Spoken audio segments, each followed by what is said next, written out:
Heard on Thursdays with Nikki is about to go live online. Catch HOT, the iconic radio show that made Philippine FM radio talk, every Thursday on the Monster. Streaming video on the Monster Facebook page at RX931, the Monster YouTube channel at RX931, and twitch.tv/Monster RX931. You heard on Thursday's host, Nikki Porter. Stand by and enjoy the program.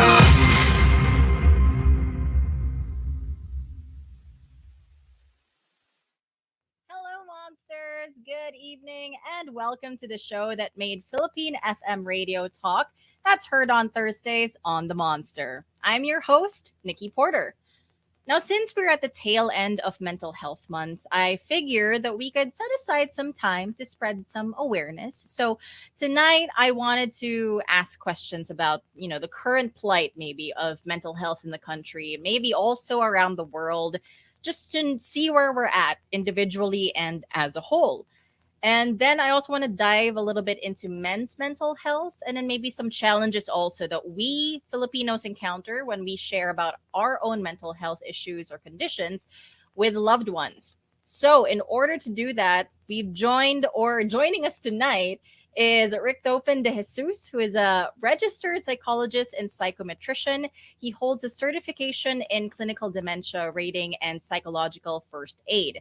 His clinical career also includes his track as a psychologist for the UST Hospital, St. Luke's Medical Center, BGC, and currently at the Asian Hospital and Medical Center.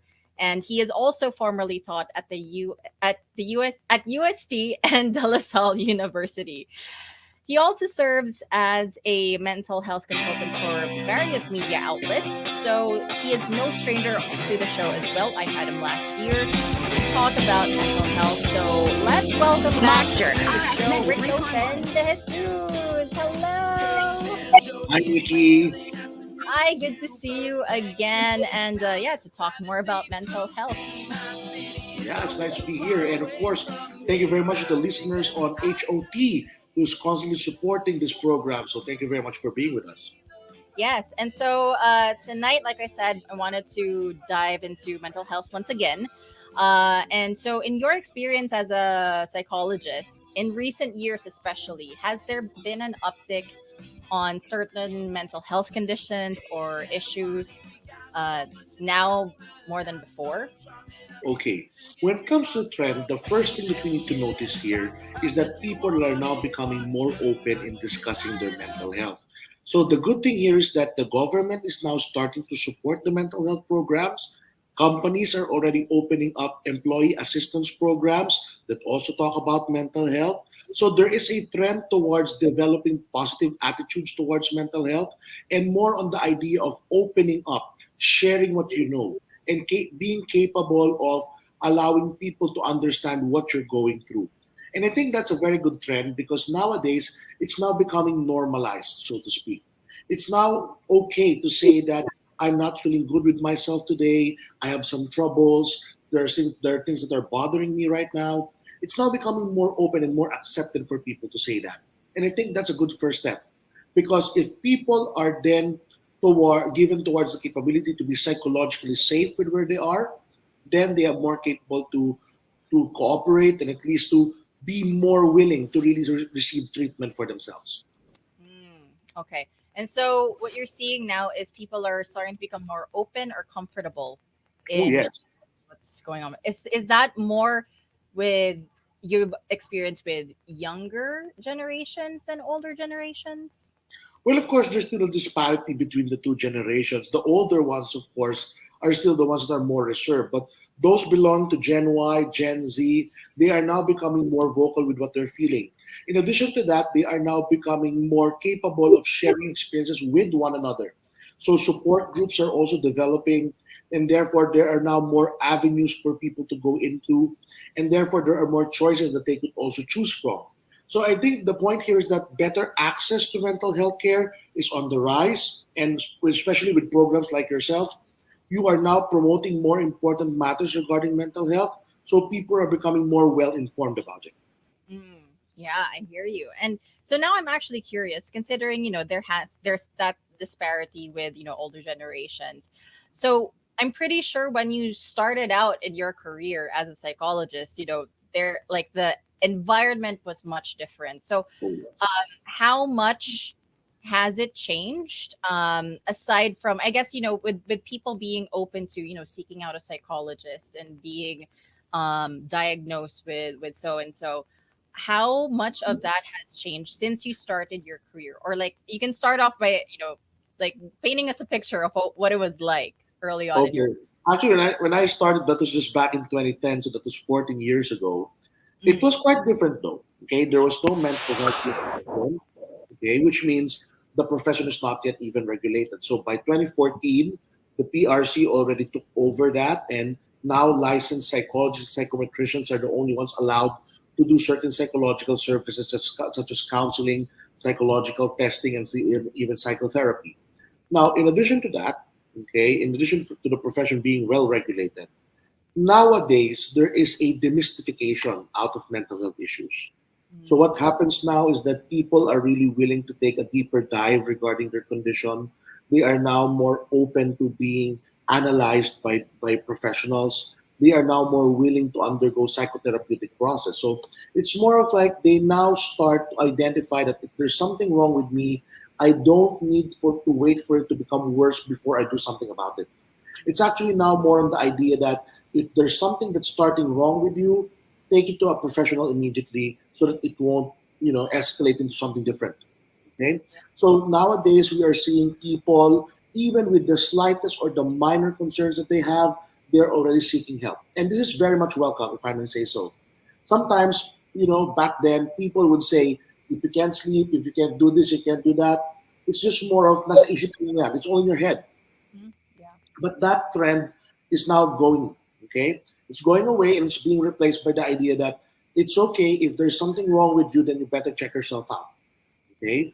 In addition to that, more people are getting into vlogging. So, for example, those people that have experiences of poor mental health, they now have access to developing vlogs for themselves. So, people are then following those vlogs as well, getting more information, and sometimes developing support groups that cater to groups that have the same condition. So the good thing here is that judgment and stigma is really getting lower and lower. So by doing so, we are now allowing people to really tell themselves and the world itself that, I have a problem and I need help. Okay. So especially with the mental health law, okay, companies are also now required to have a mental health policy that is on top of their usual leaves and sick leaves and vacation leaves that they give their company. So people are now capable to have what we call mental health leaves. So for example, if you wake up one day, you really feel that you're so stressed out, you feel that you're so depressed, companies are now entitled to give you a mental health leave for 1 to 2 days. Wow. And therefore help yourself to regroup and to recover with what you're going through. So that's one significant change. In addition to that, there is now a proliferation of the employee assistance programs. So there are mentoring, life coaching that are then helping employees to really get back on their feet. As you know, since the pandemic, a lot of people really lost jobs that they had. There's now an exodus from the traditional kind of jobs to now the more online and work at home or remote work jobs.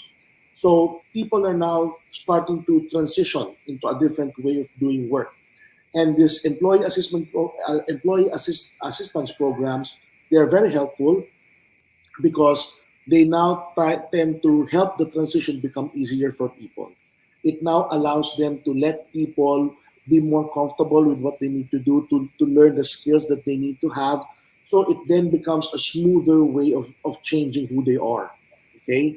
And I think that's very helpful also because it then also gives a preventive measure towards people so that they can prevent themselves from having mental health issues.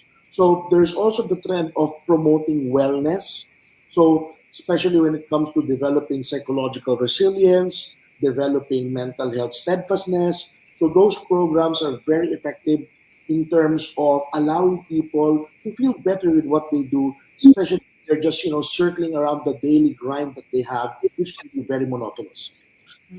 Yeah, and it's great to be enlightened and educated about these new programs that like Filipinos can enjoy. Like fingers crossed that their companies will be able to implement also in their company culture. And I think which is a great step forward in terms of mental health, really acknowledging that there is a need for this practice of wellness Yeah. in And every actually, it's not just only applied here to the local Filipinos. Even the OFWs now, they're becoming more open. So even though they're outside of the country, they still seek Filipino psychologists who will then be more than capable of helping them out because there's a common context between them. So it then allows them to open themselves further and better. So it's more of like the Filipino people now are becoming more capable of sharing what they know about mental health, and more importantly, opening up and seeking help for their mental health. So the good thing here is that what we're doing is that we're really going towards the trend of holistic wellness. You don't only take care of your body, but you also take care of your mind as well. It's not something that you're just acting out or you're just trying to make a fuss out of something. It's actually more being taken seriously right now.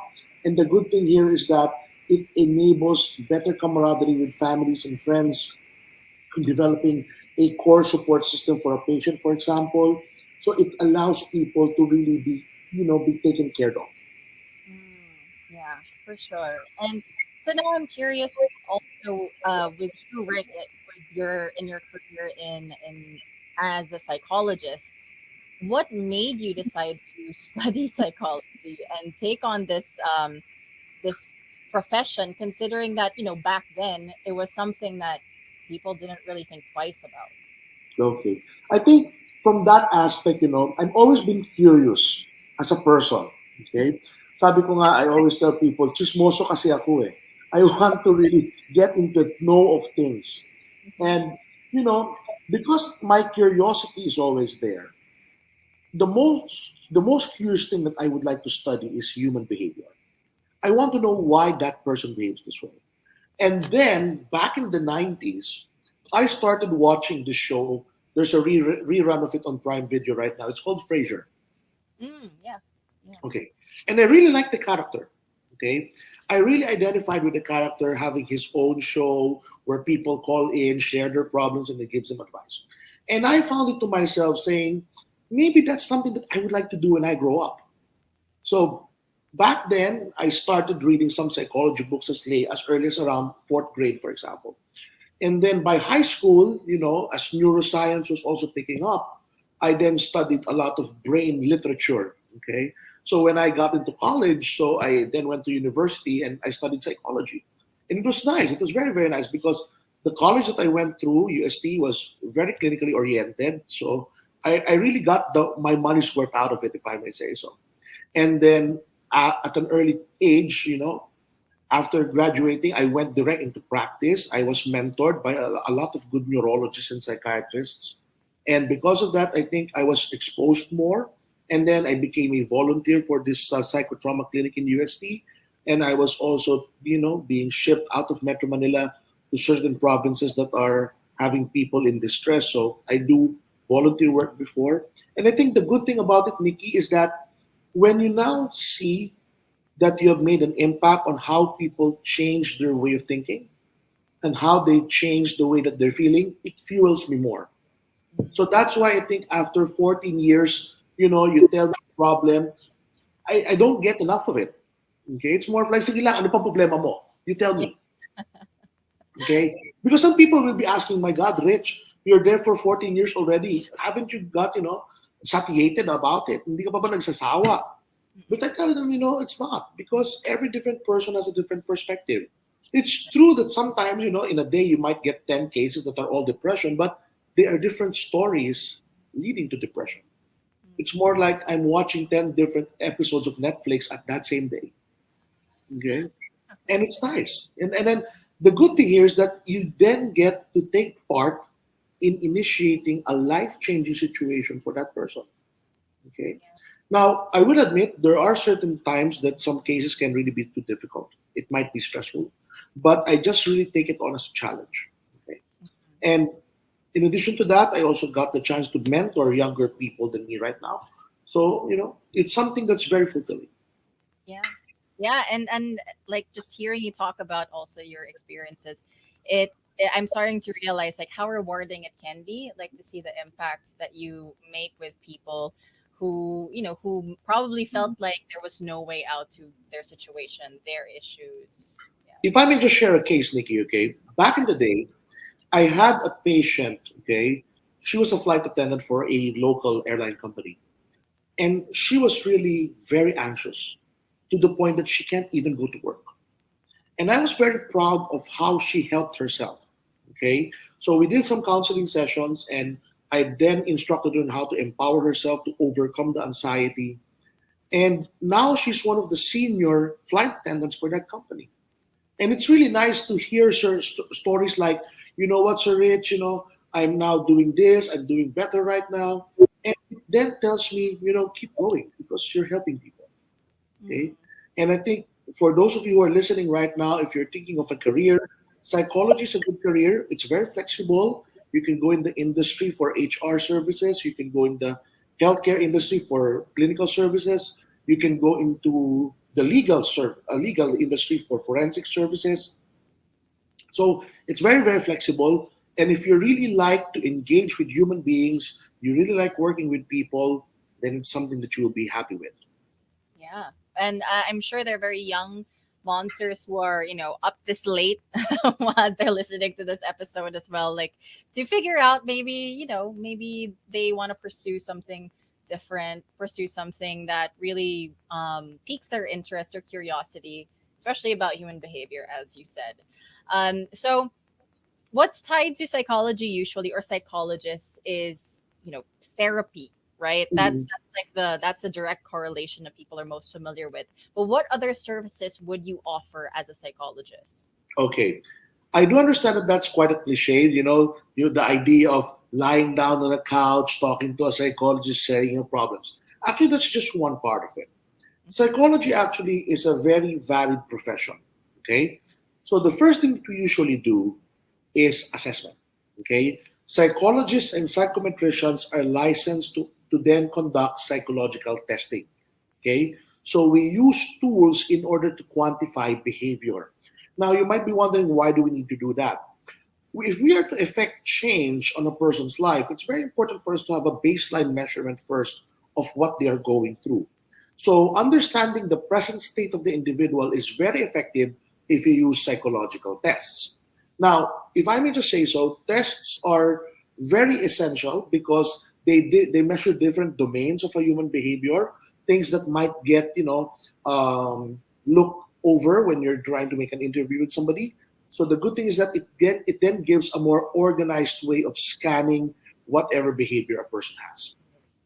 So when you do psychological testing, you go to your psychologist and your psychometrician. They conduct the test. Sometimes you are given ink blots. Sometimes you are given paper and pencil tests. Sometimes you are using performance tasks in order to measure your behavior. So all of those undergo psychological assessment. And then we have the bread and butter of counseling and psychotherapy. So once you are already diagnosed with a condition, we can then give you tools to allow you to empower yourself, to allow yourself to overcome whatever symptoms you might be having, whether it is depressive symptoms or anxiety symptoms such as that. And then we then try to utilize therapeutic methods. The talk therapy is just one part of it. But more importantly, when we do psychotherapy, we then identify scenarios. Okay? We identify scenarios and we ask the patient, how did you respond to this? The main goal of psychotherapy is to allow the patient to develop insight, meaning to develop the realization that this is how I react and that's why this is my consequence. Mm-hmm. And from there, we are targeting how the behavior was. What was the wrong thing that you made on that scenario? And from there, it then changes. And then we then give reinforcing factors to then allow the patient to become stronger with the new behavior. Now, in addition to that, counseling is not something that's only done to the individual. It can be done to couples. It doesn't also mean limited to just romantic couples. So let's say you and your best friend are having a row, we can deal with that. You and your brother or you and your sister, we can deal with that. Okay? But of course, the more common thing would be the husband and the wife. And believe me, that's a very dark place to go to if you're not that well trained. So you need somebody who's really also married, okay, if I may say so. Not to belittle the single psychologists, but sometimes it takes a married guy or girl in order for you to understand somebody who's married as well. Okay? So if you're getting into marital counseling, you might want to check if your psychologist is married. Okay? That way there's a better context. And then you can also have group therapy. Okay? People who have the same disorders coming to you, you know, asking help from you and learning from the experience of one another. So group therapy actually is on the rise right now in the country. So there are now groups that are counseling people with anxiety and depression. So they're available on social media. So just be careful to see who is leading the discussion, because it's not a bad thing to be led by a person with the same disorder, but there should be a professional who's guiding alongside. Okay. And then, besides counseling and psychotherapy, we also do consultations for schools and offices, and in terms of how they try to give, recommendations on how they can improve employee and student mental health. Okay. In fact, if I may just share something, this year, STI, one of the schools here in the country, Mhm. they ask for empath services and my services in that manner, in terms of delivering mental health services to all of their students all around the country. So if you can notice the magnitude of it, is that you're not just dealing with one campus, you're dealing with the entire school system of that institution. And it's a very good effort on their part. I have to applaud that, because they really want to connect with people. Okay, and psychologists do that. We can provide recommendations on how they can run their programs like that. And then there's the media, of course. Okay. So, like you, I also have my radio show on a different radio station. And I also do counseling on the air. Okay. So, when people ask me questions, something like that. So, it's very varied if you will look at it. And the good thing is that given its variety, you have more impact to give for people. And I think that's something that can fuel you to go further as you go along with the profession.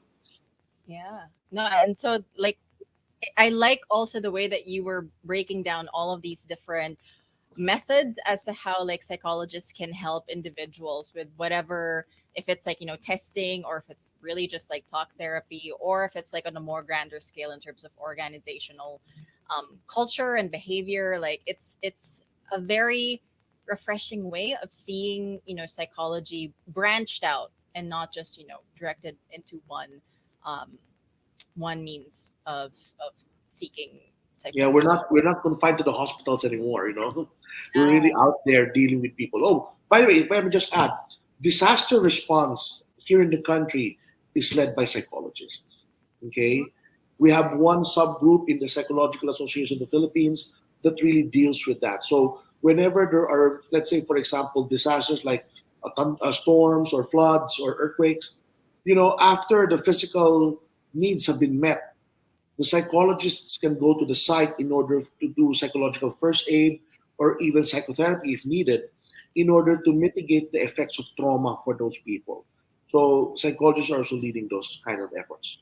Yeah, and that's a great effort too, especially with our climate and how Yeah, disastrous it can be nga, and especially when we're heading into rainy season that in. it So is.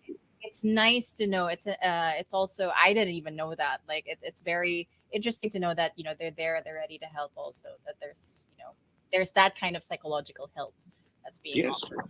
I think that the point here is that we are now distributing the services even on a wider scale. Yes. We're just waiting for people to avail them. And there are means to do so. Not all services of psychologists are paid. Some of them are offered for free. Okay? And all you need to do is to just search all those people who are serving pro bono so that you can have better access for it. There you go. And so I'm also curious that there are some, like there's some tests that you said that you can offer, and something which is something that you also do. I'm curious because I heard somewhere that like ADHD, it's something that might actually be more common, but people just don't get diagnosed for it. And also that there might be more women who have ADHD, but just haven't been diagnosed because of it, considering that the first school or sample size were mostly male. So is there like do you offer that service also here to test ADHD? Yes, we do. Actually, it's a very nice topic that you opened up, Nikki, if I may say so. All right. When it comes to ADHD, there's a growing trend that if you're not working properly, automatically you have ADHD. I just want to bust that myth right now, Sure. okay, with your permission, of course. Now, what we need to understand as a public is that a lot of things can distract people, Mhm. but it doesn't mean that if they are highly distracted, it means that they have automatically an ADHD. A lot of people went to my clinic, for example, telling me that they are adults and they have ADHD symptoms. And then they're saying, I have ADHD or something like that. Now, if I may share, a few months ago, there was a conference in Texas, USA, where in which they tackled that topic. And the discussion went on the idea that not everything can be dumped on the idea of ADHD. Mhm. Sometimes people might appear ineffective or distracted, not because you have ADHD, but rather because you're anxious about who you are and what you need to do. Sometimes your feeling of inadequacy with yourself can lead you to then be just doing certain things that are unrelated to one another. Symptom that might look like ADHD, but it's not actually ADHD. For the benefit of our little monsters right now who might be listening, okay, ADHD, first and foremost, is something that develops still in your childhood years. That's why it's a part of a group of disorders known as neurodevelopmental. It means that there's something that should have developed during your childhood, but it failed to do so. In this case, in ADHD, it then failed to develop a sense of control and focus. That's why people are becoming very erratic. They seem to be so sporadic. They seem so spontaneous with everything. Mhm. So their capability to focus did not develop well. Okay, that's why if you look into the Diagnostic and Statistical Manual of Mental Disorders, it says there that your ADHD symptoms must have been noticed prior to age 12. Oh. Okay, so if you're telling me right now, I'm a 25-year-old guy, I can't function at work, I hop from one job to another, I don't seem to have any focus with myself, do I have ADHD? The first thing that I'll ask you is this: did you have those symptoms back when you were a kid? Mm. Because most of the time, it might have been undiagnosed, and therefore, yes, this is a continuation of your ADHD. There are some cases like that. But most often than not, if you analyze the case properly, those people who are unfocused right now during their adulthood were not that unfocused when they were kids. Mhm. So it's not really just an ADHD, it's actually more of an anxiety about themselves.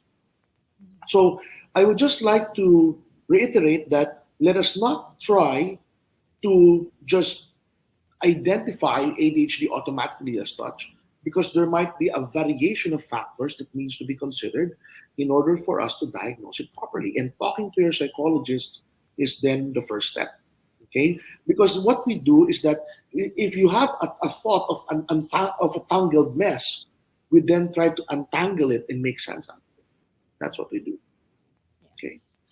And for those of you who are listening right now, don't fear that if you're not focused right now or you might seem to be a little lost with what you need to do, it's okay. Sometimes people really don't fit properly to where they are. It's Mhm. just a matter of becoming brave enough to change a certain way in your life, a certain profession that you might be into right now, and finding where you really need to be. Mhm. Okay? So don't panic. Don't say that you're automatically pathological about it because it might not be. And if I may say so, Nikki, the difficulty here is that when people already identify themselves with the disorder, it becomes a stigma for them to the point that they often make excuses out of the disorder, telling themselves that they might not be able to work on something because they have a delimitating disease. And that's something that we would like to discourage because we believe in human potential. We believe that people can improve given the right environment that can culture it. Yeah. Okay? Yeah. Yeah, that's beautiful also. And it's great to distinguish also what we are experiencing as adults and to make sure that there is like this pattern when we were children, well, specifically in terms of, ADHD, of course, before we actually self-diagnose ourselves or identify Definitely. ADHD. Not to mention, sometimes I just look at the lifestyle of the person. You're telling me you don't you're not able to finish your work properly. The question is, how many monitors do you have open when you're working? How many windows? Maybe perhaps you were just working and you were also you're watching your Netflix on the side. It might Yeah, not help, diba? That's why I tell people instead of watching, you just listen to radio. That's better. that's a good suggestion. And so thank you for sharing with like how tests will be conducted, and for for example with ADHD as well. And I think there are some people who might be considering having consults or go through counseling. So what are if you can define therapy like in layman's terms, or even Okay. have an analogy of it, how would you go about it so that people can understand like what happens there? All right. Imagine yourself as a tangled ball of yarn. Okay. Okay. Now, everything is messed up. All right. But when you start talking to your psychologist would then take that piece of yarn, straighten it out, and try to put it on some spool that will then make it more organized. Mm, Sometimes people have a lot of scattered thoughts. Therapy puts those thoughts in order for you to understand it better, and more importantly, to understand what are the missing pieces in between that you will then need to fill in as you work along yourself. In that scenario, when you now develop the insight of realizing what's wrong with you now have a better understanding of what you need to do. Now, the first thing that I would like to tell people is that when you seek therapy, you need to be ready also to forgive yourself. mm, Why so? Blaming yourself will fix nothing. mhm. What will happen there is that you will just put yourself down, you will just make things worse, not to mention you might even develop a sense of hopelessness to the point that you will say, what's even the point of doing this in the first place? So it's very important for you to understand that mistakes happen. You had a failed relationship, it's okay. Sometimes there are just two people who cannot really work a relationship out. You have fights with your family, it's okay. It's because you're still two different people, even though you're belonging to one group. Mhm. You need to understand that things really happen in our life. But what I usually tell patients is this: it's better for you to commit a mistake rather than to just withdraw and be isolated at all. Nikki, I would just like to share there's this very good book that I like to recommend for my patients. It's called Surrounded by Setbacks. Okay, I don't know if you heard about it, but it's a good book. It's authored by Thomas Erickson, and what he said was that your personality type then allows you to have a good understanding of how you respond to setbacks. Mhm. And sometimes you need another personality type coming from another person to assist you or to help you out in order for you to deal with those setbacks. So, one, sometimes you need to understand you don't need to deal with setbacks all by yourself. You need to have the right people assisting you, you need to have the right people cultivating your skills. Number two, we all have weaknesses. It's okay. Not everybody can do everything. There's no such thing. So you need to understand that as you then uncover what you're not so good at, it's all right. Let's just try to compensate for it with what things that you're good at. And maybe perhaps ask the help of others to those that you're not so good at. Okay? And number three, that book tells us to just continue participating in life. Let's put it this way. Some of you here might be PhDs. You know what a PhD is, Nikki? Panghabang buhay dalaga. Okay. Okay? And then you're telling me, oh, Rich, I'm so sad. I don't have a relationship. I'm already turning 30. And then I ask them, when was the last time that you dated somebody? And then they will say, you know what, Rich, I'm afraid to date. I'm afraid to get hurt. But what I tell them is that, okay, you're afraid to get hurt, but you're also afraid to be alone. And with what you're doing right now, you're just pushing yourself to be more alone. Yeah. So what I tell them is that maybe perhaps you can just lower the way that you try to pick people, lower the standards in that, and maybe perhaps just try to get with the flow first. You know what your limitations are, but at least try to give some experience for yourself to understand how people are. Okay? And then from there, maybe from that experience, you can then improve further with how you want to go along. Now, people nowadays, they have the tendency to just withdraw if they don't like things. And that's a very maladaptive behavior. Because if you take yourself out of the game, how can you win? Okay? It's more of like in basketball, if you are already sidelined to the benches, how can you earn points? So you need to get yourself back out there. It might be painful, it might be risky, but it's a risk that you would rather take rather than to just isolate yourself. Okay? So to our listeners right now, bangon, laban. Okay? You don't need to feel bad about yourself that much. It's okay. We all make mistakes.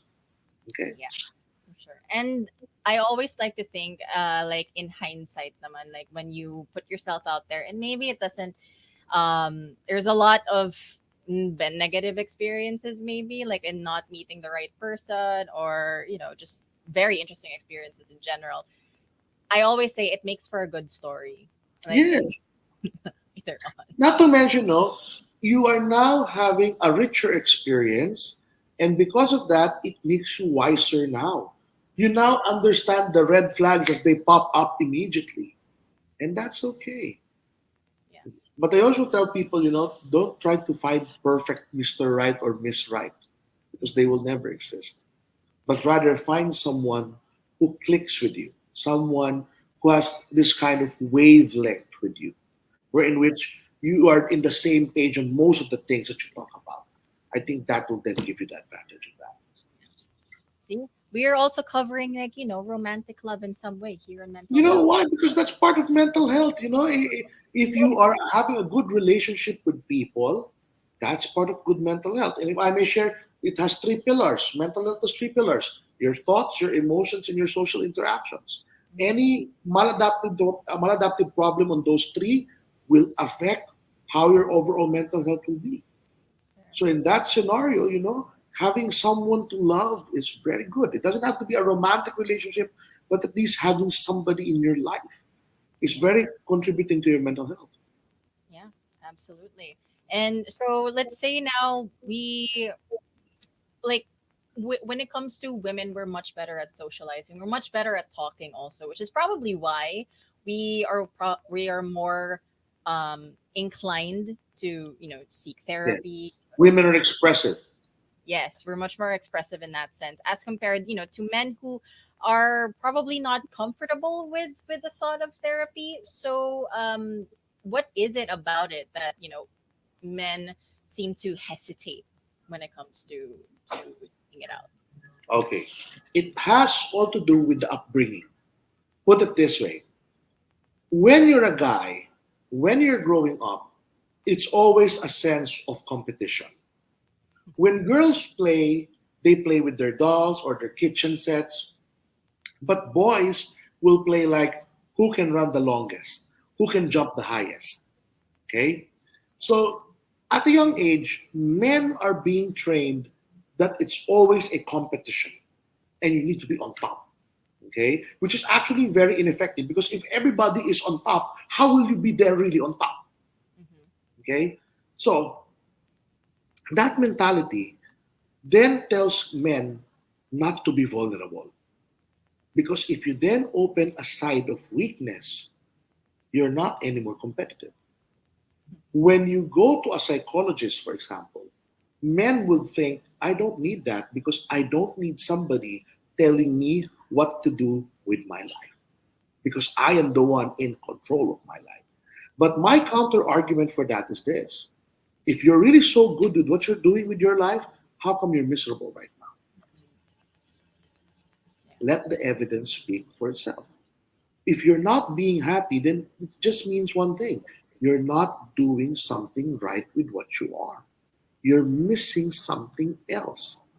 Now, is it a bad thing to miss something? Of course not. But it's a bad thing to let it remain even though you already know that it's missing. Right. So that's why I encourage people, hey, you know what? If something is missing in your life, maybe perhaps you need to talk about it. Maybe you need to then analyze what you are doing wrong. And then from there, pick up yourself and do better on it. Yeah. Okay? Yeah. And so The point, yeah. I want to know though, like, because of this hesitation, because of them, not wanting to seek out therapy for, not for all men, of course, some of them are open to it.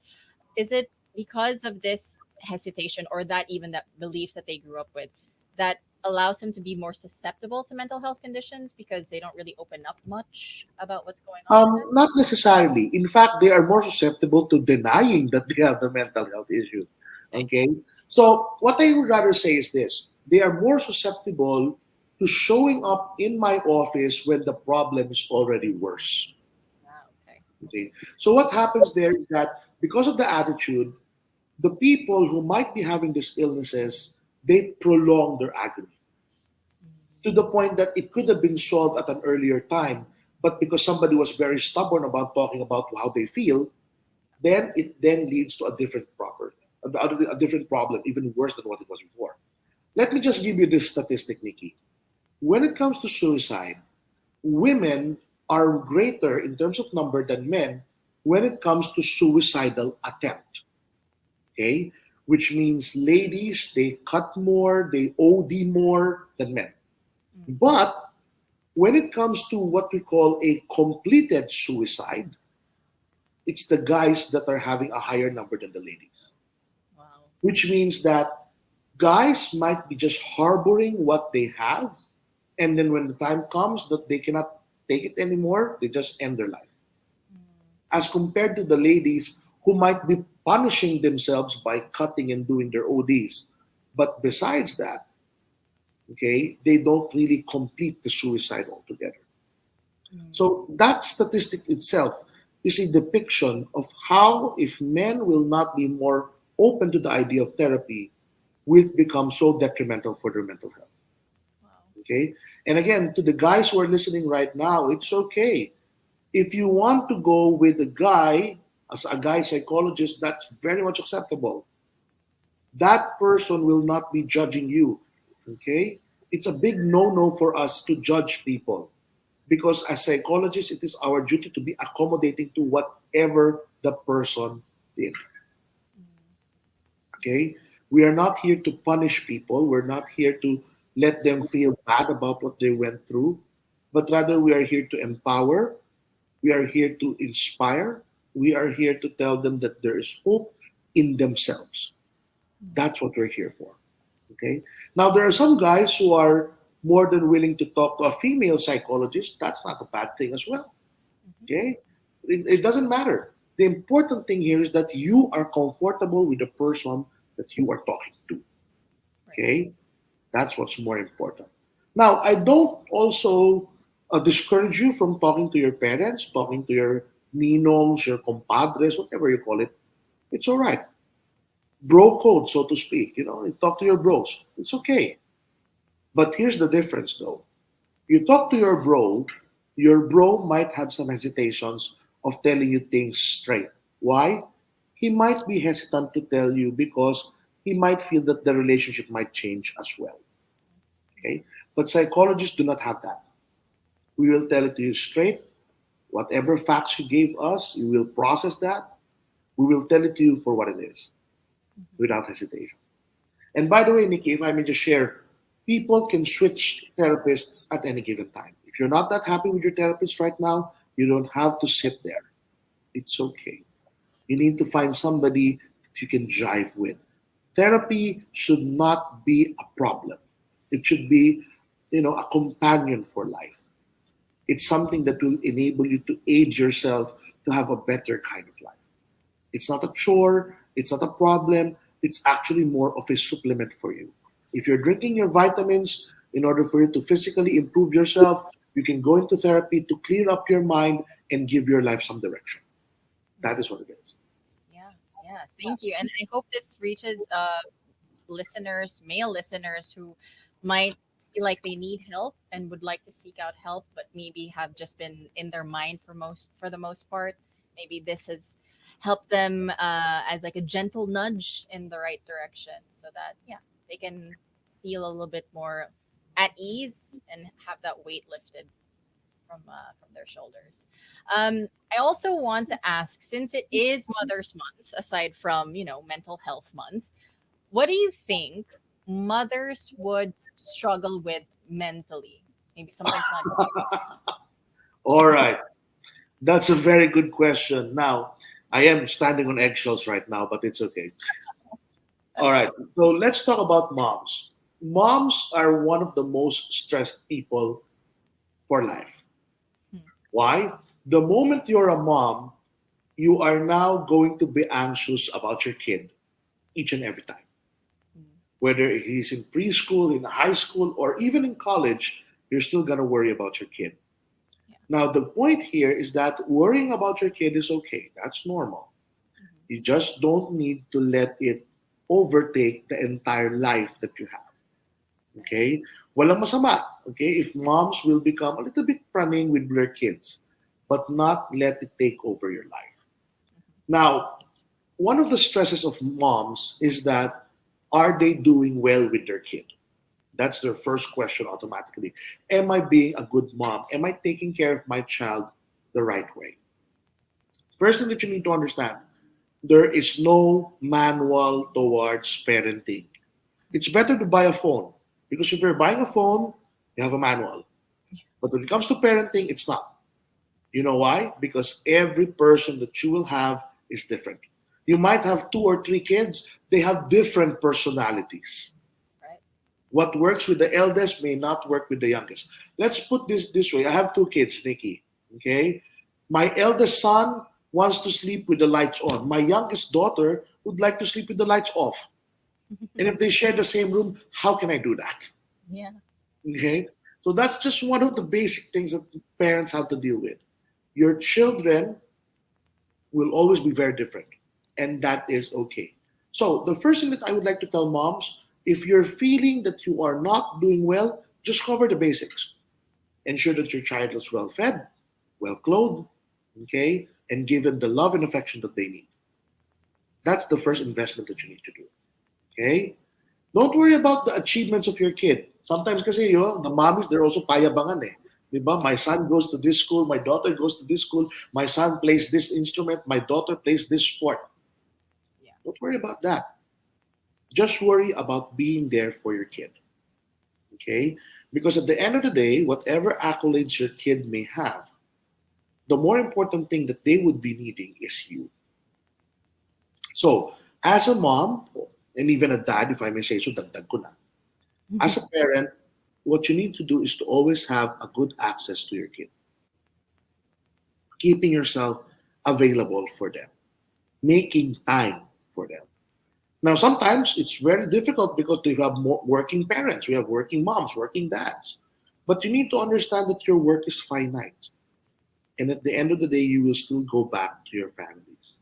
So if you're investing in your career right now, don't forget to invest in the family for whom that career is for in the first place. Wow. Kasi people will be saying, I'm working because I want to send my kids to a good school. I want to have a good house. I want to earn a living for my family. That's good.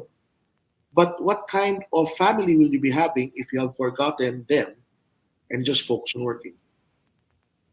Okay. So you need to make time. Now people will say they're very busy. I usually tell people, you're telling me that you're busy, but you can still go on Facebook. You can still like messages. You can still make comments on posts. So you have the time. You're just not utilizing it to something else. Mm. Okay. So another worry of moms is that, besides being a good parent, they feel that are they pushing their kid to the best potential that the kid has? To the point that now we have parents, trying to push kids talaga, oh, you need to do this sport, you need to do this kind of musical instrument. You need to understand that you need to learn to listen to what your kid is good at. Sometimes we have what we call narcissistic parenting, which means you are then parenting a child based on what satisfies you. Yeah. That will never be effective. You're just making the child miserable. to the point that he's not really realizing his or her potential. Okay? And at the end of the day, whatever you're trying to push to the child will just be rendered useless because when the child becomes an adult, he will not be using what you have taught him. Instead, learn to listen to what your child is good at. Okay? Now you're telling me, paano yun, sir? My child is just good at gaming. Then invest on that. Maybe you can become a professional gamer someday. Mm. Huh? And then maybe perhaps you can take him once in a while out of the house, go to a park, and just bond with the person. Okay? It's not a bad thing if your child doesn't become the same as you. Because we have this notion that, I'm a lawyer, my kid has to become a lawyer as well. I'm a doctor, my daughter has to be a doctor as well. It doesn't have to be. Right. You need to listen and observe what your kids are good at. And the problem is that with Filipino parents, they often think, is my child good at something that will then earn him money in the future? Yeah. The point is this. If your child works with something that he is good at, he can make money out of it, one way or another. Because the good thing there is that the passion is kept alive. On the other hand, if you force a child towards something that you think was best for him or her, but it doesn't really match what they are as people, then that's the time now that they will become burned out. They will become dissatisfied. And in the end, you're just wasting your time and money because they will not make use of what you're teaching them right now. Okay? I think we can go with that for the parents. Yeah, for sure. Thank you also. Like, and as as a daughter, of course, and I have a mom, obviously, and she's like seeing in the way that she is now, it kind of gives me. It also impacted me what you were saying that end. So I'm just saying like. Just saying right now, I'm very grateful to have a mom that's supportive of my endeavors. Then. So I don't feel too bad. Although she will joke from time to time na maging dentista pa rin ako. So I think the goal here, Nick, is to have a communication, a relationship with your child. right. Okay? Yeah. Parenting is not directing people. It's not. Parenting is establishing a relationship with your child and then allowing opportunities to open for your child to what he or she is advantaged with. Mm, Okay?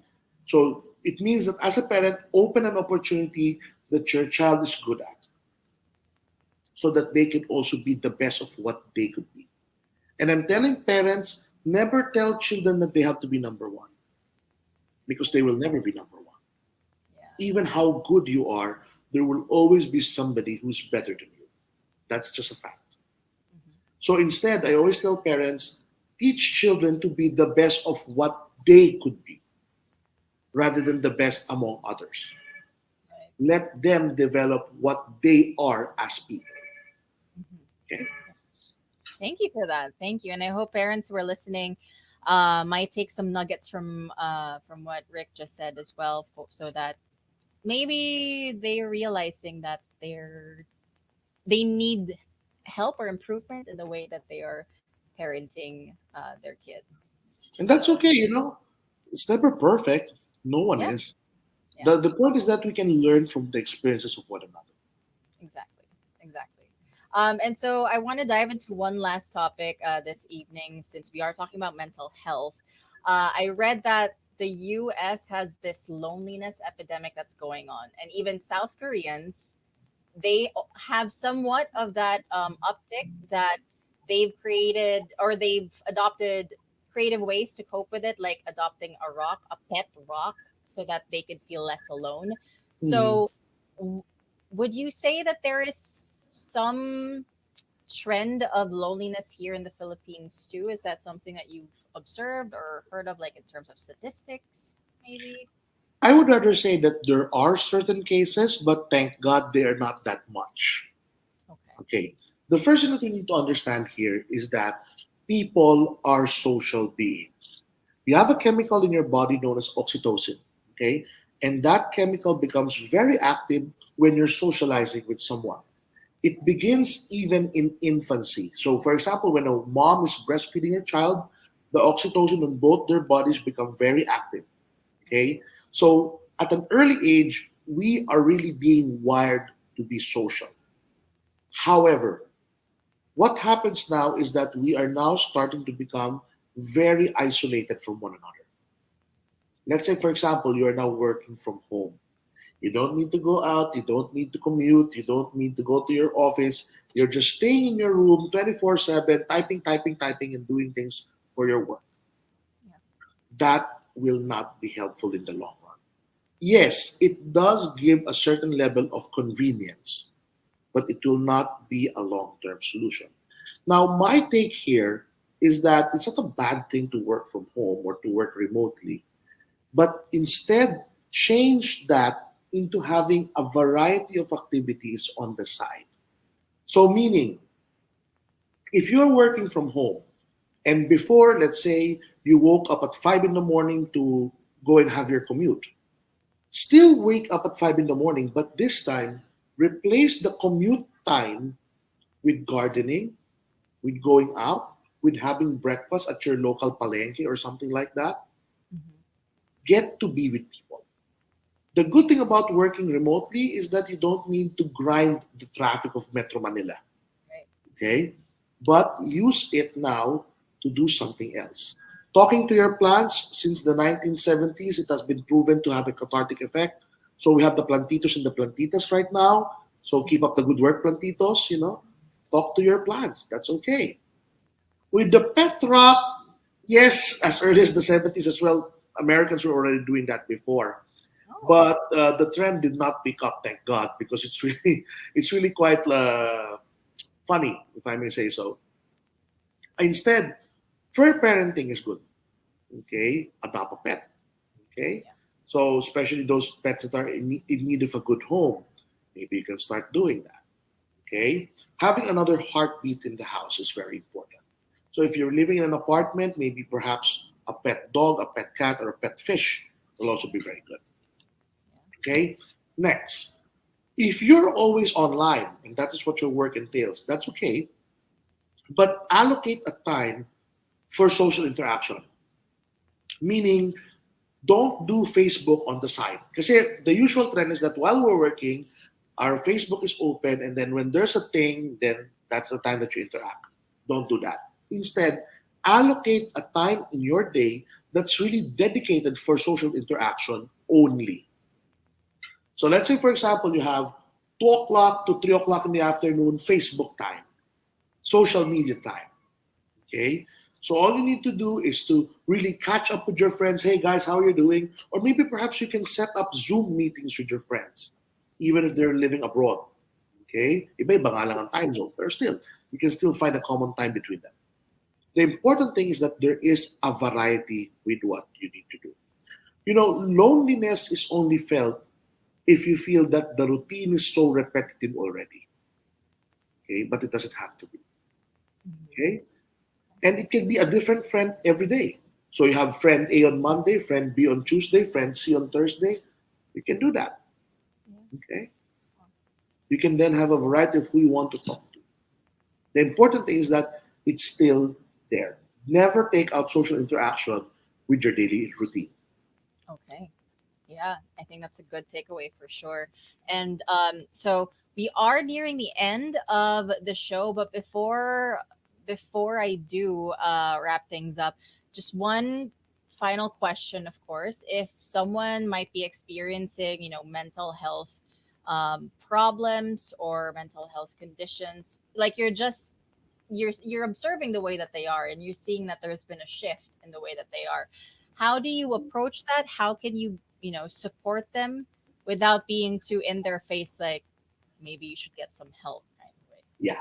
Actually, in that way, Nikki, I always tell patients this. Always remember these three letters: O, R, and A. ORA stands for observation, reflection, and asking. How does this work? When you have a friend, don't approach the person by saying, "Are you okay?" Because you're just pushing the person to become defensive. Yeah. So instead, first thing that you do is to observe the person. Two things that you have to observe is frequency and severity of the behavior being manifested. Right. And then after you do your observation, reflect that observation to that person. So let's say, for example, let's do a little role play here. I'm your friend, okay, and you're the person in question. So Okay. I'll tell you, Nikki, you know what? In the last month, I have observed that you're not joining our Zoom meetings. You really lost weight, you know. I've noticed that you're not sleeping well because you're online all the time. And I noticed that you're not that as jolly as compared to before. Now, when you reflect your observation to the other person, what you're doing now is contextualizing the situation. Yeah. Meaning, you're not just simply attacking the person, you're telling the person, I just want to discuss things in this manner. Yeah. And that also gives a person a common platform between the two of you. So the person will now feel, okay, he's not trying to be personal about it. It's just that he's citing what he saw. Hmm. And then that's where you drop letter A. Ask the question. Is there something that you think we need to talk about regarding this? If you look at it, you're not forcing the person, but you're still letting him decide whether he wants to participate or not. Now, if he participates, then that's good. But what if it's not? Then say this: we respect your decision if you're not yet that ready, but just bear in mind that when a time comes that you really need our support, we'll be here for you. And you need to be, sincere with that commitment. If you tell a person, I'll be here for you, then you need to be really there for them. Okay? Yeah. Yeah. So that's Thank it. you. Yeah. Thank you. ORA. ORA. So observe, Yes, reflect. reflect, And and ask. Okay, there we go, monsters. I hope that helps. That helps you help someone probably open up to whatever it is that they're going through, and if not, give them the space to eventually, let them be ready to share with you. And so yeah, that is it. That is the show. Rick, for those who might want to, seek counsel from you, let's say, or who might want have some more questions about mental health or psychology, those who might be interested in taking psychology as another course or as their course as they head into college, how could they find you? And yes, and like plug it in. okay. So every Saturday I am at Asian Hospital and Medical Center in Muntinlupa City. You can contact me through the Asian Brain Institute. You can make an appointment there with our psychometricians. If you want, you can also follow me on social media. I am on Facebook. That's just Rick Tofen Jesus, the name indicated here. All you need to do is to log on and search my name. Same goes for Messenger and Vibe. Okay, there we go. Thank you so much, Rick, for all of the knowledge that you have dropped on in this episode, and that I hope, of course, that people will maybe seek out more help, and maybe this episode has helped them a little bit. That gentle nudge, as I mentioned earlier, so that yeah, they can seek out wellness, promote more wellness, add it more into their life, so that they can have a more enriching experience of it as well. Thank you very much for the opportunity, Nikki. This is well appreciated. And of course, we would just like to say to our listeners, you all have hope in your lives. Okay? Sometimes it's just not in the right way, in the right time, or maybe just with the right person right now. It's okay. But remember, help is always available. Okay? You just need to be more, courageous enough to open up with what you're going through. There we go. Thank you very much, Rick. And thank you to all the monsters who have kept it locked since the start of this show. So we'll catch you again next week. For now, keep it locked only here on the Monster.